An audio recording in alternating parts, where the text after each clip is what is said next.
જય માતાજી. આજે આપણે શક્કરપારા બનાવશું. એમાં અડધી વાટકી ઘી છે, અડધી વાટકી પોણી વાટકી દૂધ અને અડધી વાટકી ખાંડ. એટલે ખાંડ 60-70 ગ્રામ જેવી છે, 300 ગ્રામ લોટ છે અને 50 ગ્રામ જેવું દૂધ છે અને 30-40 ગ્રામ જેવું ઘી છે. આમાં ઘી અને દૂધ ને ખાંડ ત્રણેય નાખીને ગરમ કરી નાખશું. આ ત્રણેય ગરમ કરશું, બહુ ગરમ નહીં કરવાનું.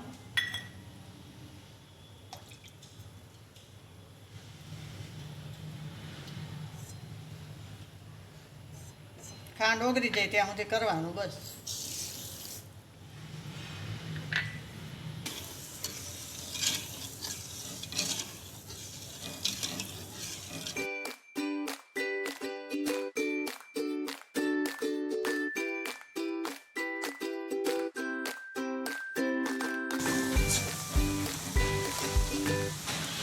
હવે આપણે ગરમ થઈ ગયું છે.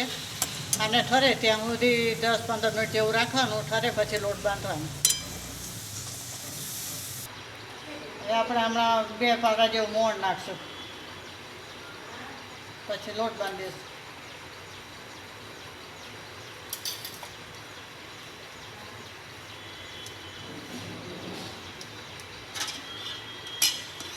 હવે આ જે મિશ્રણ છે એ આપણે ભેગું નાખી દઈશું.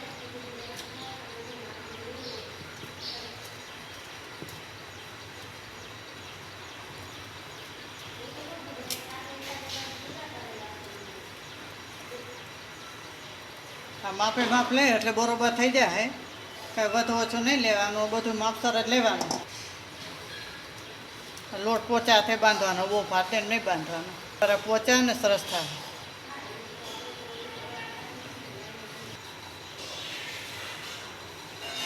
અને એવું લાગે તો 1-2 ચમચી પાણી લેવાનું, વધારે નહીં, જરાક.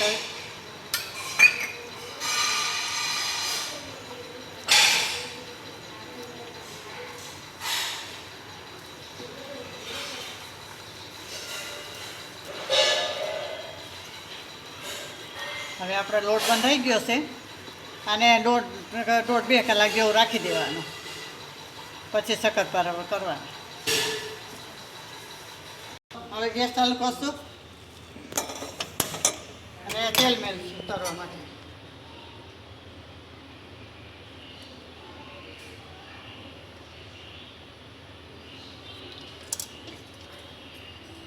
કલાક 1.5 કલાક થઈ ગઈ છે તો આ વણી નાખશું.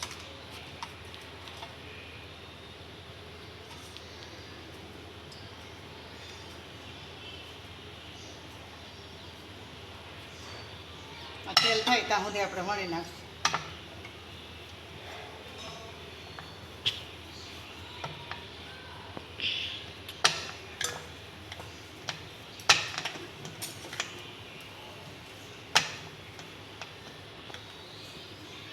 ચારે બાજુ કાઢી નાખશું થોડું.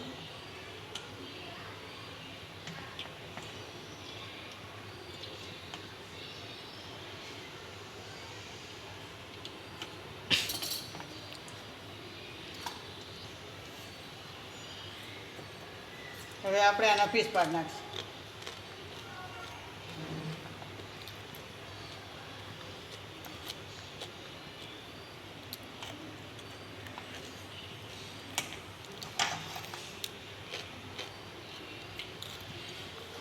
હવે તેલ થાય એટલે પછી તળી નાખશું. થોડી વાર રાખીને પછી પાડીને શક્કરપારા તો સરસ થાય, પોચા ને ખવાય એવા.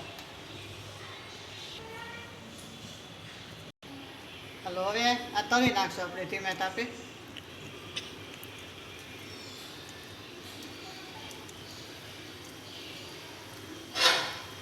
થોડા લાલ થાય ત્યાં સુધી તરવાનું. ધીમે તાપે એટલે કાચા ન રહે. કડક થાય ને સારા થાય એમ.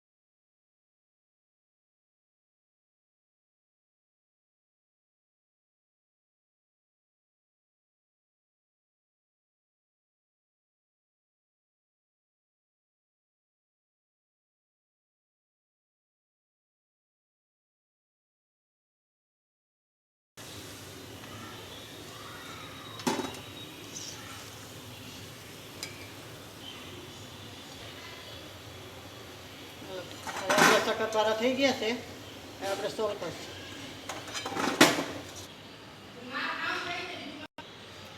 જય માતાજી.